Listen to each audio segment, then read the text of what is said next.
I never thought the man I loved for 3 years would try to kill me with a bowl of his homemade cooking. But that morning, when I gave away the breakfast he'd prepared for me, I watched another woman collapse instead. And that's when I realized the truth. My husband hadn't been trying to take care of me. He'd been trying to murder our unborn child. My name is Zaniah, and this is the story of how a simple act of nausea saved my life and exposed the monster sleeping beside me every night. It started like any other Thursday morning. I arrived at the office early, just as the sun was breaking through those floor-to-ceiling windows that made my corner office feel like it was floating above the city. I was the chief financial officer of a mid-sized investment firm, a position I'd earned through years of hard work, late nights, and sacrificing so much of myself. My mahogany desk was covered in thick binders and balance sheets, and I was ready to dive into another long day of numbers and decisions. But then my office door swung open. I looked up and there he was, Trevant, my husband, standing in the doorway with the brightest smile I'd seen on his face in months, maybe even years. He was holding a pale blue thermal food container, one of those expensive models that keeps food hot for hours. And the way he was looking at me, it was almost like the old days, back when we were newlyweds, back when I still believed he loved me. "Good morning, baby," he said, walking toward my desk with that warm, familiar stride. "Happy 3rd anniversary. I wanted to do something special for you." I just sat there stunned. Trevant hadn't cooked me breakfast in, I couldn't even remember the last time. For the past 6 months he'd been distant, cold, always busy with meetings, business trips, late nights at the office. And now suddenly he was here, with food, smiling at me like I was the only woman in the world. He set the container down gently on my desk and unscrewed the lid. Immediately a thick cloud of steam rose up, and with it came that unmistakable smell: chitlins. Chitlins. Slow cooked with spices and peppers, just the way I used to love them. "I noticed you've been looking pale lately," Trevant said softly, leaning against my desk. "I know work has been stressing you out, so I got up way before dawn this morning and slow-cooked these for you. Your favorite soul food, baby. Eat them while they're hot. Get your strength back." 6 months ago I would have cried hearing those words. I would have felt so loved, so cared for. But that morning, sitting there with that pungent, heavy smell filling my office, all I felt was a wave of nausea so strong, I thought I might throw up right there. You see, I had a secret. A secret I hadn't told Trevant yet. A secret I'd been holding close to my heart for 3 months. I was pregnant. 3 months along and suffering from the worst morning sickness you can imagine. Every strong smell made my stomach twist and turn. And chitlins, God, chitlins were the worst. The smell alone made me want to heave. I swallowed hard and forced a smile. "Thank you, Trevant. That's so thoughtful. But I actually just had some toast at home. I'm still stuffed." His smile froze. Just for a second something flickered across his face. Surprise?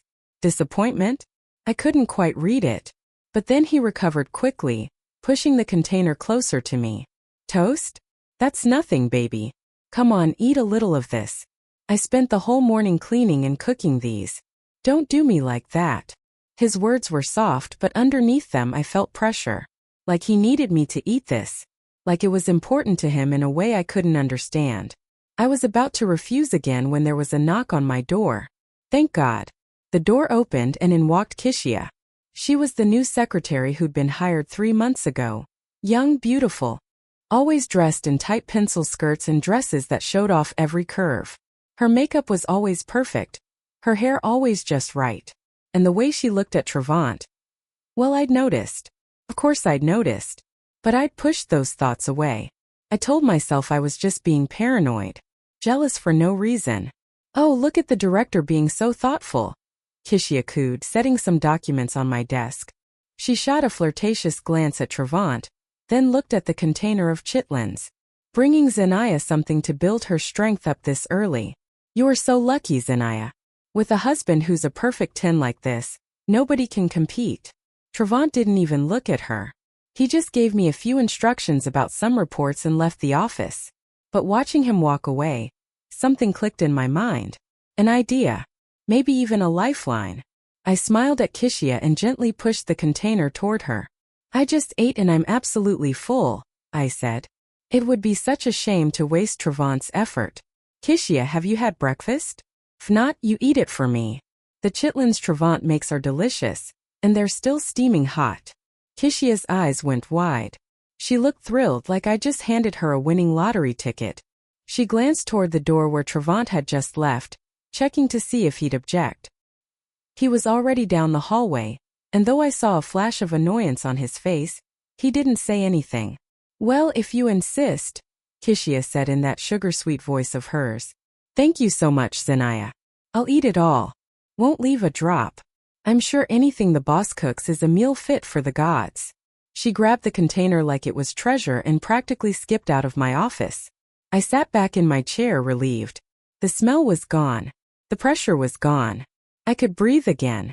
I turned back to my work, pouring myself a glass of lukewarm water and taking small sips to calm the queasiness in my stomach.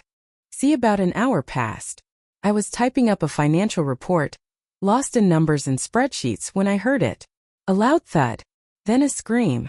Not just any scream. A blood-curdling, horrifying scream that tore through the silence of the entire floor. It was a scream of pain. Extreme, sharp, unbearable pain. My heart froze. I jumped up from my desk and ran out of my office. Other employees were already rushing toward the common work area, panic on their faces. And then I saw it. Kishia was on the floor next to her desk, writhing in agony. The thermal container was overturned, chitlins scattered everywhere. The smell of the stew mixed with the stench of vomit filled the air. Kishia was clutching her stomach, her beautiful face twisted in pain. Her skin was pale, deathly pale. Her eyes were rolling back, foam forming at the corners of her mouth. Her body was convulsing like she was having a seizure. But what terrified me most was the blood. The lower part of her beige dress was slowly staining dark red. Fresh blood soaking into the carpet, spreading in a pool around her. People were screaming. Someone was calling 911. I just stood there, frozen, my hands trembling, my legs shaking. What was happening? Why was Kishia like this? And then the thought hit me like lightning. The chitlins. The bowl I'd given her. The breakfast Trevant had made for me. A chill ran down my spine. At that exact moment, I heard a door slam open behind me. I turned and saw Trevant running out of his office. But he didn't look worried. He looked panicked, terrified.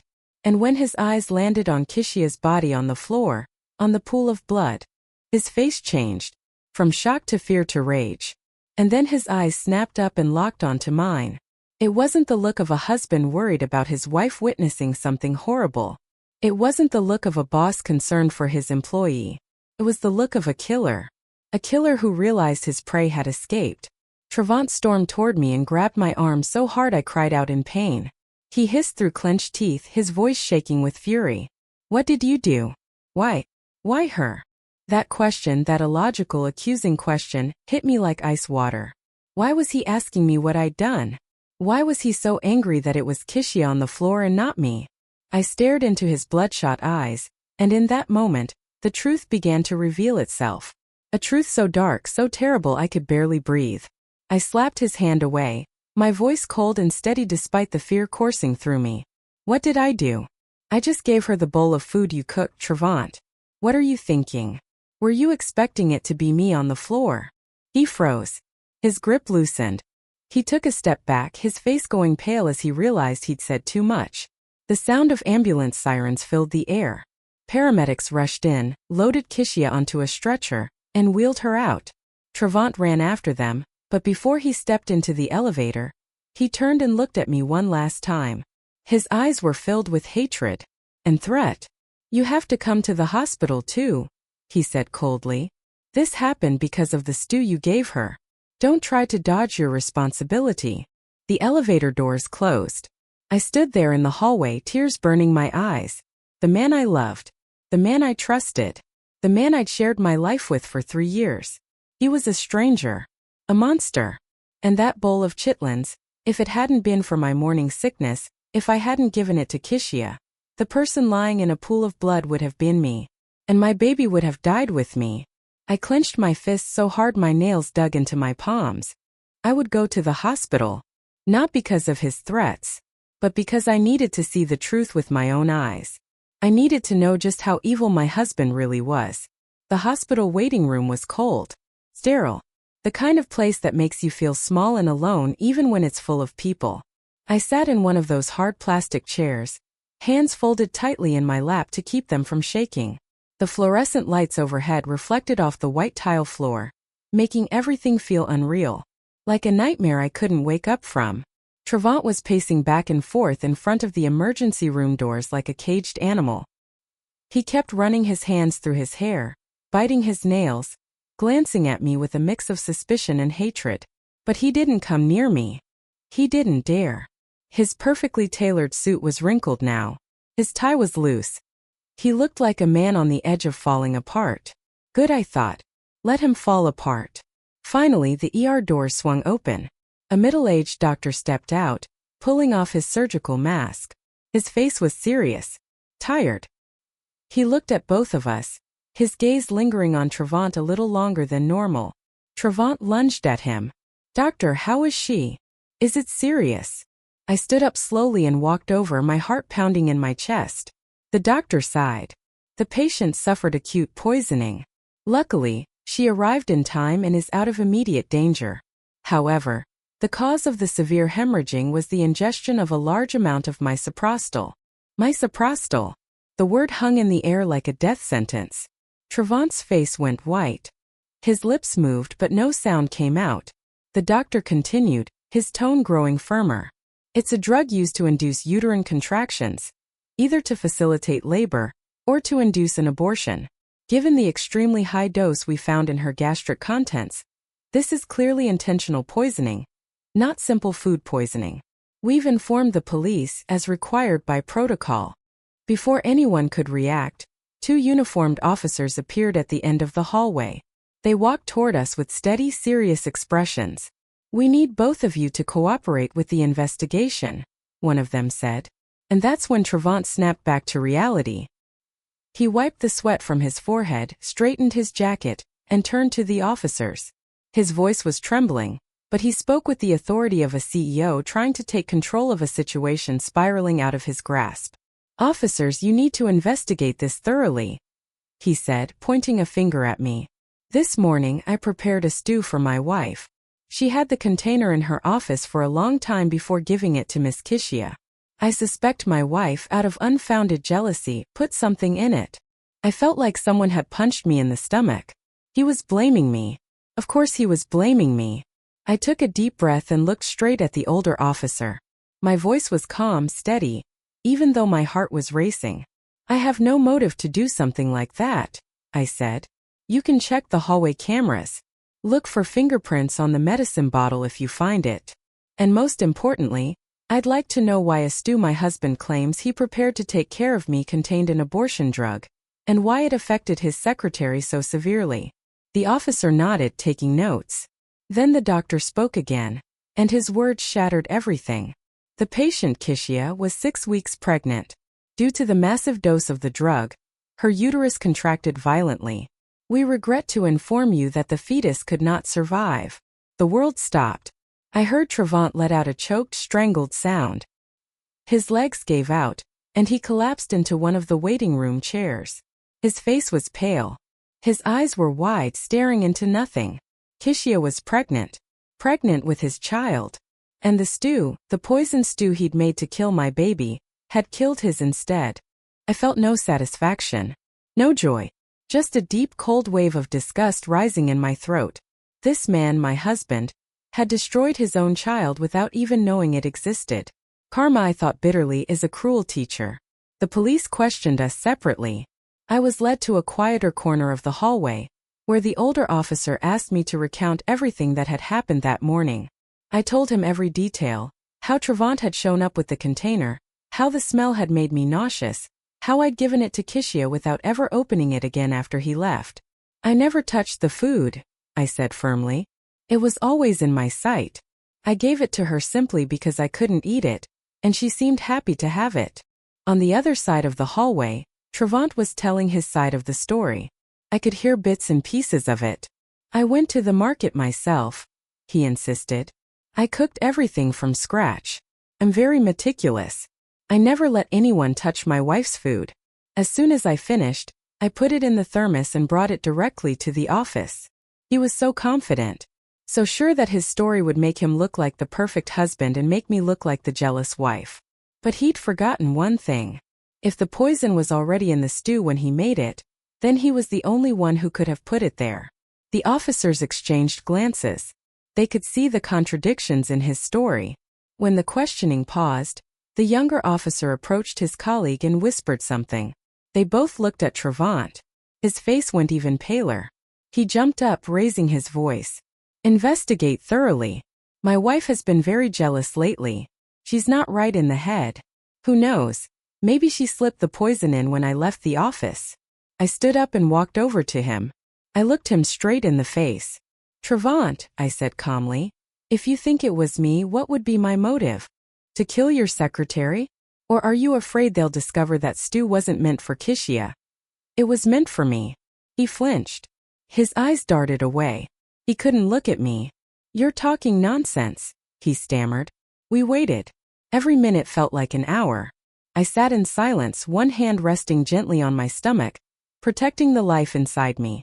Finally, a forensic technician came out with the results. On the rim of the thermos and the spoon, we found fingerprints belonging to Mrs. Zanaya and the victim, Kishia, he announced. However, the toxic substance was completely dissolved in the stew, impregnating every piece of meat and every drop of juice. This proves the drug was added during cooking, or immediately after, while the stew was still very hot. It wasn't simply sprinkled on top, once the container was closed. Trevant's face turned gray. His entire defense crumbled in that moment. He started rambling, losing control. "No, it can't be. Maybe Kishia took the medicine herself. That's it. She was pregnant. She wanted an abortion. You have to investigate her. Don't accuse an innocent man." I couldn't help it, I laughed. A bitter, cold laugh.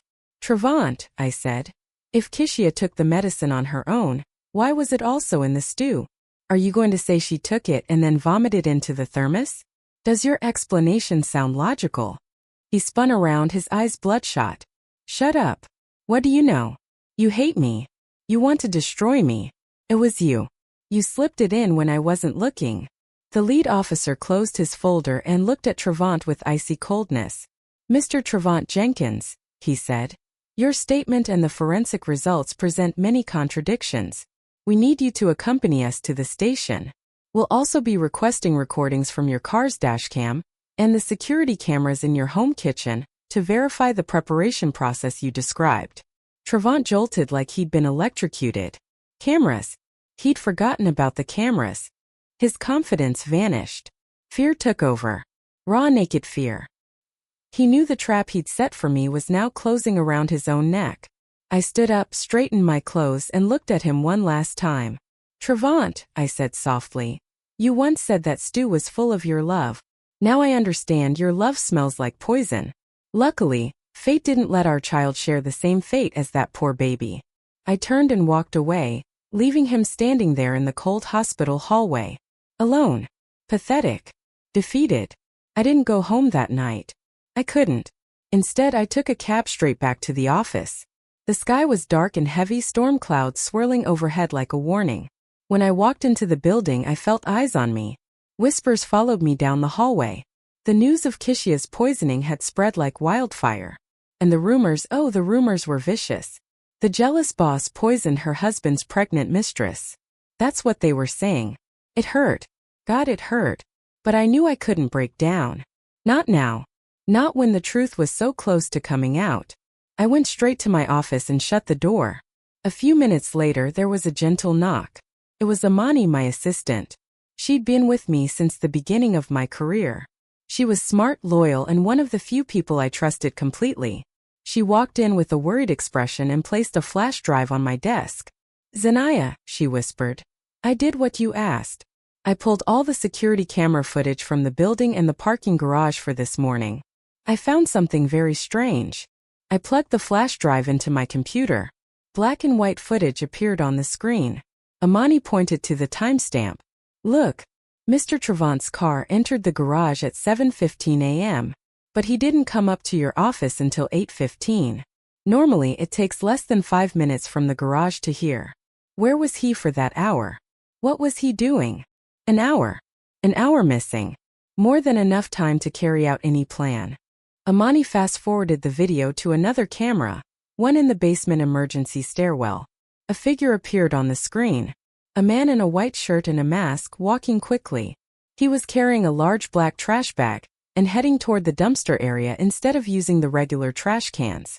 "It's DeAndre," I said, recognizing him instantly. DeAndre was Trevant's personal assistant and distant cousin, a man who followed Trevant's orders like a loyal dog. Why would he throw away trash secretly at that hour? I asked. And what was in that bag? Amani looked at me. I suspect there's important evidence in that bag. But the garbage truck came half an hour ago. However, I know DeAndre is cautious but also very cheap. He doesn't usually throw important things into the dumpster right away. He hides them to get rid of them later. I'll send someone to follow him. I nodded, squeezing her hand. Thank you, Amani. Be careful. They're cornered, and cornered animals are the most dangerous. She left and I was alone again. I looked out the window. Rain was starting to fall, hard and relentless, pounding against the glass. Trevant's web of lies was beginning to crack, and I was going to tear it apart completely. If this story has touched your heart so far, please don't forget to subscribe. There's so much more to come, and you won't believe how this ends. Over the next few days I didn't rest. I couldn't. Every moment I wasn't working, I was digging deeper into the truth. And with Amani's help I found it. Amani came to my office one evening with a thin folder. But the weight of what was inside was immense. "Zanaya," she said quietly. "I asked a contact in the building administration to check something. The luxury apartment where Kishia lives? It's not rented by her. It's in the name of a company called D&D Management, LLC. I picked up the paper. The legal representative of that company was DeAndre. Amani continued. The monthly rent is $2,500, plus high HOA fees. All of it is transferred from the account of D&D Management.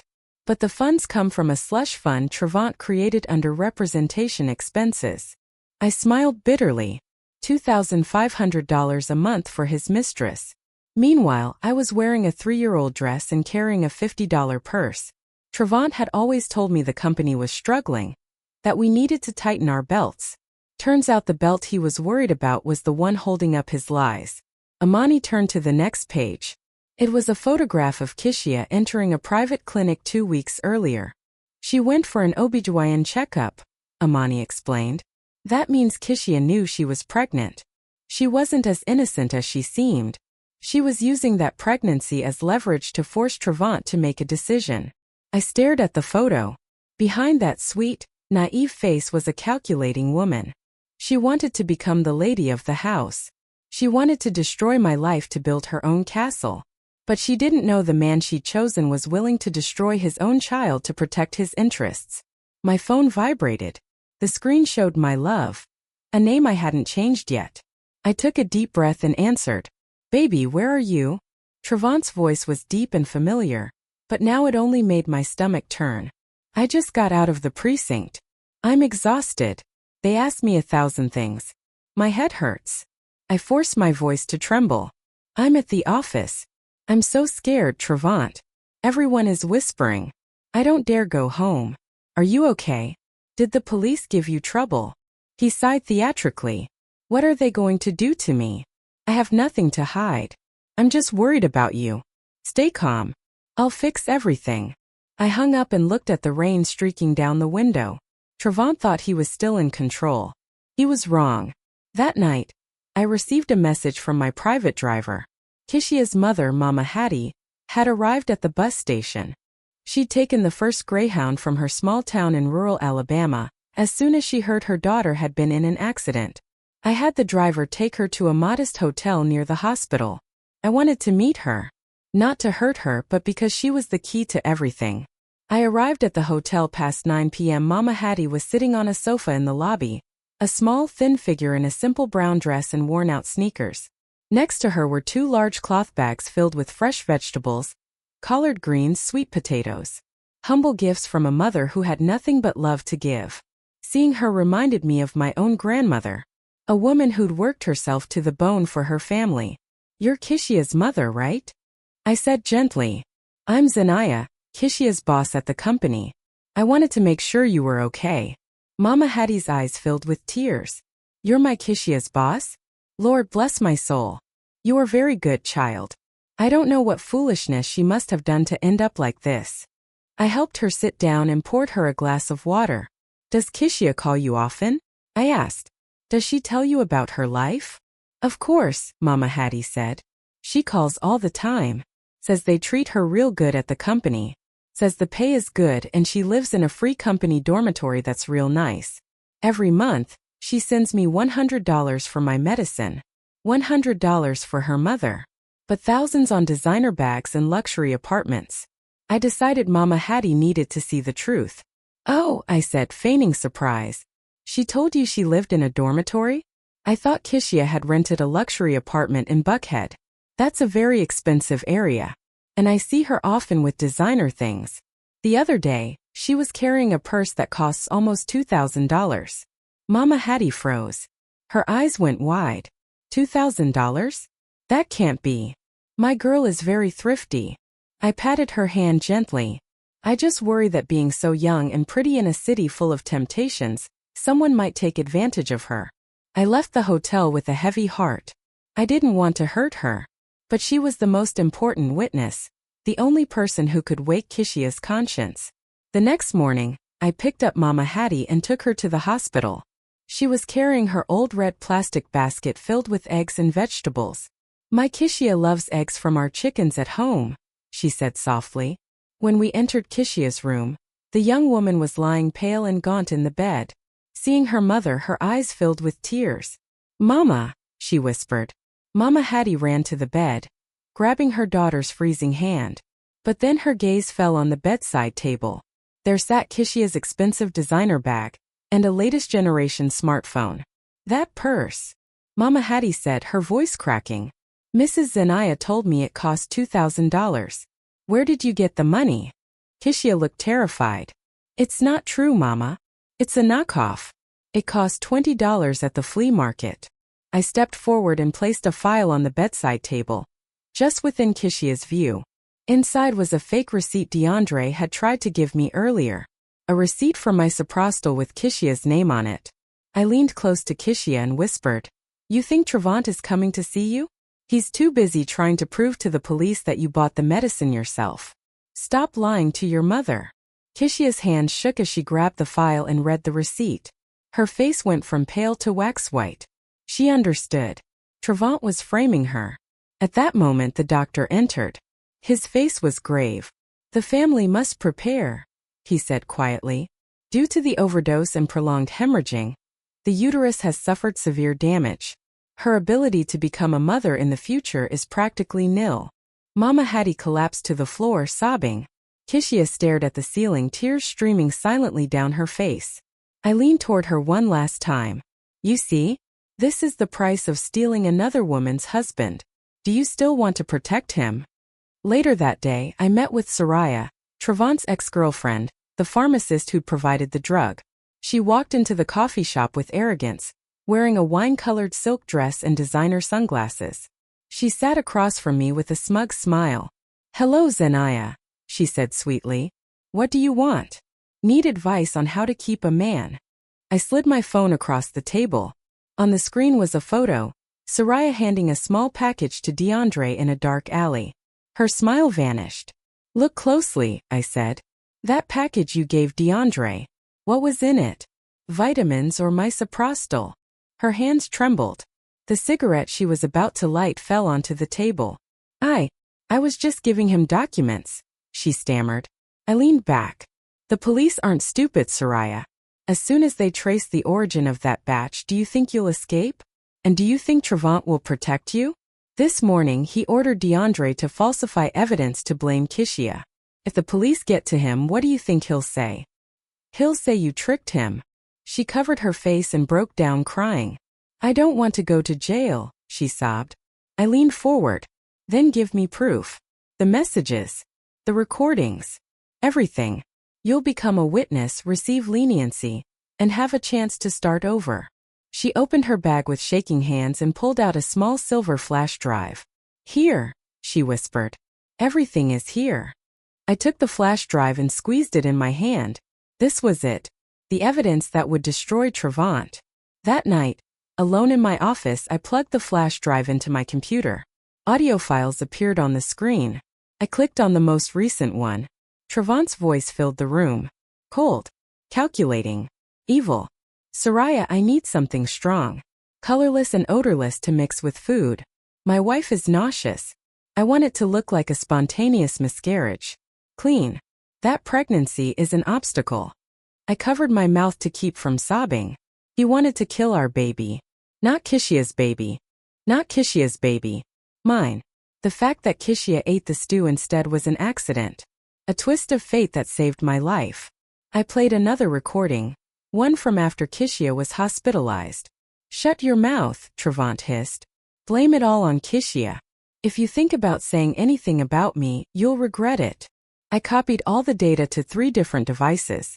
I sent one to my lawyer, one to a secret email, and kept the original in my purse. I put my hand on my belly and whispered, "Sweetheart, forgive me for choosing your father poorly. But don't worry.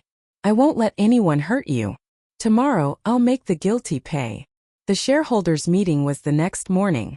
I walked into the boardroom dressed in my best suit. Trevant was already there, sitting at the head of the table. He looked exhausted, nervous, but he still tried to maintain control. The meeting started. Trevant presented a new project, an eco-resort he claimed was a golden opportunity. But I knew the truth. It was a cover to siphon funds before our divorce. When it was time to vote, I stood up. "One moment," I said calmly. "Before we talk about how to spend the company's money, I think we should talk about the moral integrity and legal capacity of the person managing it." Trevant slammed the table. "Zanaya, this is a strategic meeting, not a place to air personal problems." I didn't flinch. Having an affair is personal, but using company money to maintain your mistress, creating shell companies to launder capital, and buying illegal substances to harm others, that's a legal matter. The room erupted in murmurs. I signaled Amani. She connected my laptop to the projector. The screen lit up. Bank statements. Transfers to Kishia's accounts. Messages between Trevant and DeAndre. And finally, the audio recording. Trevant's voice filled the room. "I want it to look like a spontaneous miscarriage." The shareholders gasped. Some covered their mouths in horror. Trevant tried to lunge at the projector, screaming that it was fake. But security stopped him. I turned to the shareholders. I proposed the immediate removal of Mr. Trevant as CEO. The room erupted in applause. At that moment, the doors opened. 2 police officers entered. Behind them was Soraya. "Trevant Jenkins," one officer said. "You are under arrest for assault and trafficking of harmful pharmaceutical substances." DeAndre, curled up in a corner, broke down crying. "I don't know anything. It was Trevant. He forced me. I'll confess everything." Trevant looked at him, betrayed. But before he could speak, the handcuffs clicked around his wrists. As they let him pass me, he stopped. "Since when were you planning this?" he whispered. I leaned close. "Since you brought me that bowl of chitlins. Since you tried to kill our child. Goodbye, ex-husband." Trevant was sentenced to 12 years in prison. Soraya received a suspended sentence but lost her pharmacist license forever. Kishia returned to her small town with her mother, broken and unable to ever have children. And me? 6 months later, on a rainy night, I went into labor. After hours of pain, I heard the most beautiful sound in the world. My baby's cry. "Congratulations," the midwife said. "It's a girl. 7 pounds even. And she is beautiful." They placed her on my chest and I cried tears of joy. I named her Serenity, a life of peace. 2 years later, the company was thriving under my leadership. I was standing in my office on the 20th floor, looking out at the city, when my phone buzzed. It was a message from Kendrick, a kind business partner who knew my story. "Hi, Zanaya. Do you and Serenity feel like an excursion this weekend?" I looked at Serenity playing happily on the floor. I smiled. "Thanks, Kendrick. We'd love to." The sky was blue, cloudless. The past had faded, giving way to the warm light of the present. After the storm, the sun always comes out. If this story touched your heart, don't forget to subscribe for more powerful stories like this. Share it with someone who needs to hear it. And remember, sometimes the worst betrayals lead to the greatest blessings. Thank you for listening. Until next time.